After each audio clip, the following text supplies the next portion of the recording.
Oh, hello. You've caught me in the watchtower. I'm just spying on the restoration work of Bodiam Castle, which the Squire of Brightling purchased and saved from demolition back in the late 1700s. The squire was quite an eccentric and was convinced that his builders were slacking on the restoration job. Being an active man himself, he couldn't abide apathy. So I had to devise a way to keep an eye on everything. Hence my 30-foot-high watchtower. You think I'm crazy or something? The truth is, he was stark raving bonkers. But then, at the end of the day, he's not the only one.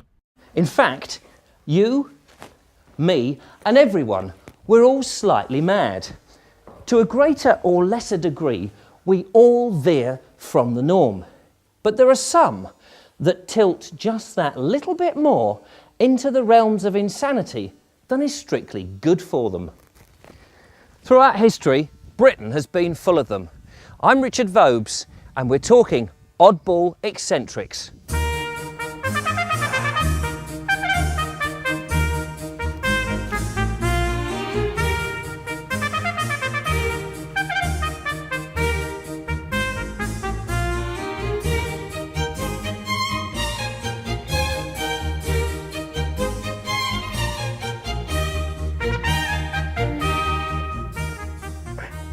In this series, I'll be rushing across the countryside and examining the wacky remains of our lunatic past and bringing forth unbelievable stories of our craziest crackpots.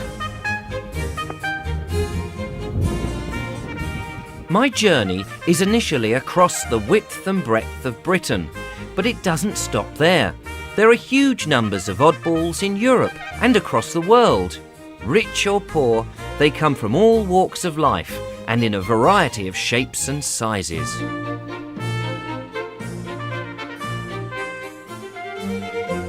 Take, for example, the legendary Squire of Brightling, otherwise known as John Mad Jack Fuller. Born in the mid-18th century, he was a philanthropist, a member of Parliament and a builder of follies. He built the watchtower we've just been looking at, and this strange-looking edifice, otherwise known charmingly as the Sugarloaf. And it's huge! The concise Oxford Dictionary defines a folly as a costly structure that is considered useless. It serves no practical purpose whatsoever, except possibly as a monument to its eccentric builder many years after his death.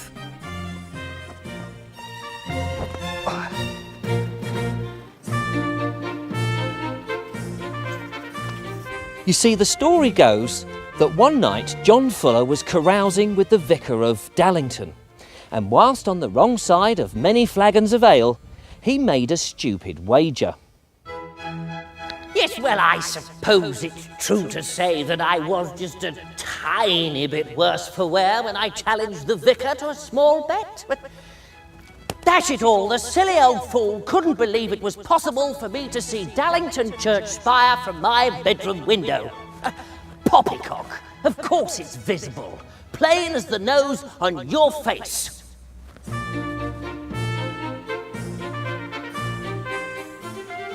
Unfortunately, the following morning, when Mad Jack was sober enough to focus, he discovered he could see no such thing from his country mansion on Rose Hill.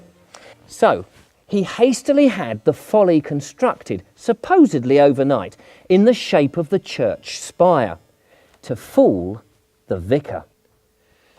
Now, nobody knows if he actually collected on the wager or if the vicar was totally convinced. But curiously enough, this splendid building became an inhabited dwelling and was lived in right up until the 1930s. Oh yeah, and why is it called the Sugarloaf? Well, in the olden days, sugar was delivered in so-called loaves, which had this conical shape.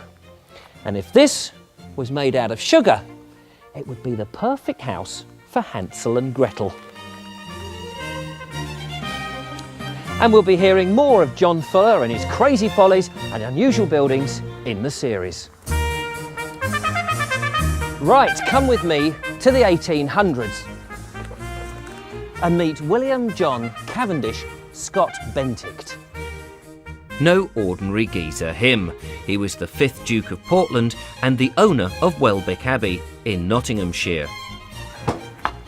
All very grand, you might think, but this nutter was a recluse. Not satisfied to sit in his big country estate on his Todd, he dug tunnels and lived most of his life underground. With 15 miles of subterranean passages, a huge ballroom and full living quarters, all underground, painted pink, and a lavatory basin in each room. He was a gold-plated crackpot. Nutter, you better believe it. And we'll definitely be finding more about him in the series.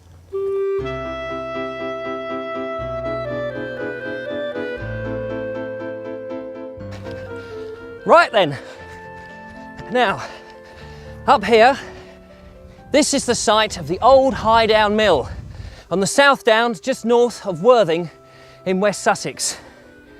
Unfortunately, the mill was demolished 178 years ago, and all that's left of the owner who worked it is this, his tomb. His name was John Oliver, and he was a nutter. In fact, in these parts, he's known as the Mad Miller.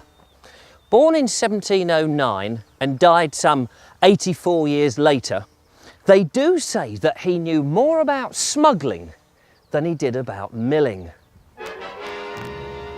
Smuggling was rife on the south coast of Britain in the 18th century, and many upstanding citizens dabbled on the black market. Oh, it's a lovely place up here on the South Downs for a mill. 'Cause the gusts of wind, they blow my sails round lovely, making the production of flour an easy chore. Mind you, best of all, I get a great vantage of the Sussex countryside, and in particular, the coast. That's right, the coast, the domain of smugglers.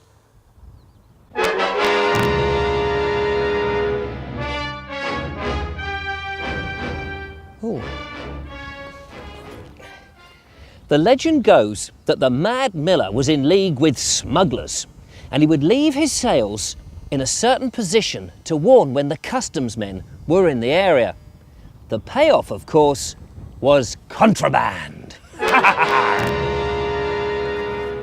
Now, you might think this is odd, but under my beds I keep an old wooden coffin on casters. Inside that I've got half my booty. But the other half I hide in another dead secret place. And of course that explains why he built the tomb when he was perfectly well at the tender age of 56. Now, when he died some 30 years later, and not a poor man by all accounts, he had a flamboyant funeral. Young girls dressed in white carried the coffin up Highdown Hill, and over 2,000 of the local villagers came out to mourn his passing. 2,000? That would have been more or less everyone for miles around. And this is the fun bit. They do say that the miller was buried upside down. Whoa! Now this is very clever, see? I believe at the Last Judgment, the whole world will be turned topsy-turvy, and as a result, I'll be the only man who's the right way up.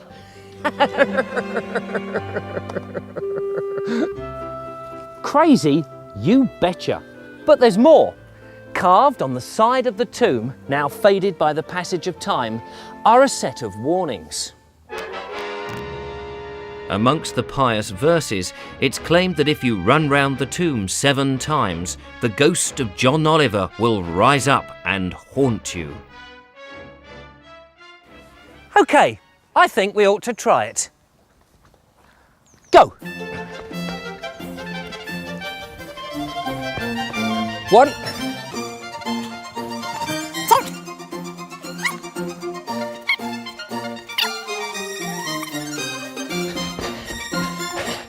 7.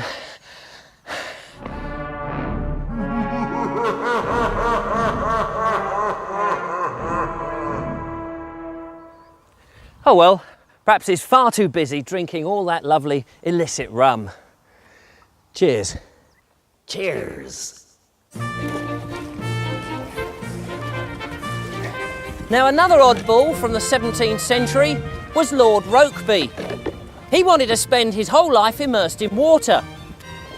Apart from spending hours in the seas off Kent, even to the point where his servants often had to drag him out of the ocean, often unconscious, he built himself a large water tank at his house in Hythe.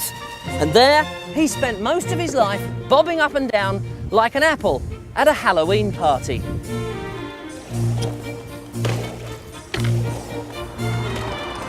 Britain's illustrious past was full of stark-raving, eccentric loons.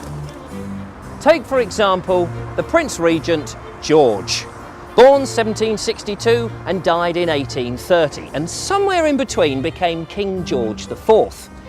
Now, before all that, when he was just a humble Prince of Wales, he bought a small farmhouse in the old coastal village of Brighthelmstone, better known now, of course, as Brighton.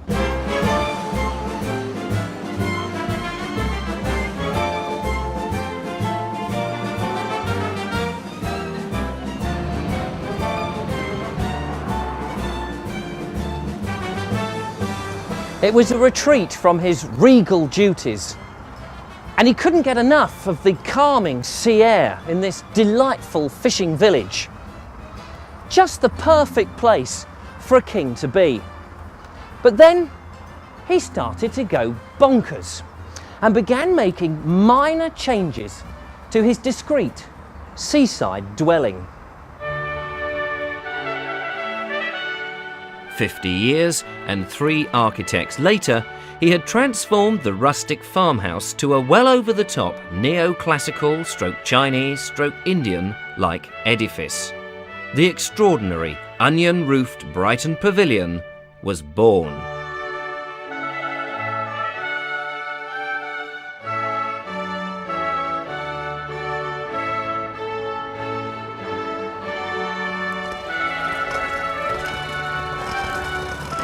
Blends in well with the local scenery, doesn't it? And there are hundreds of these crazy buildings, funny follies, sticky-up obelisks, idiotic inventions and doolally individuals that make up this fabulous nation. And this series intends to explore them all. And we salute them, these slightly mad, slightly deranged, oddball eccentrics.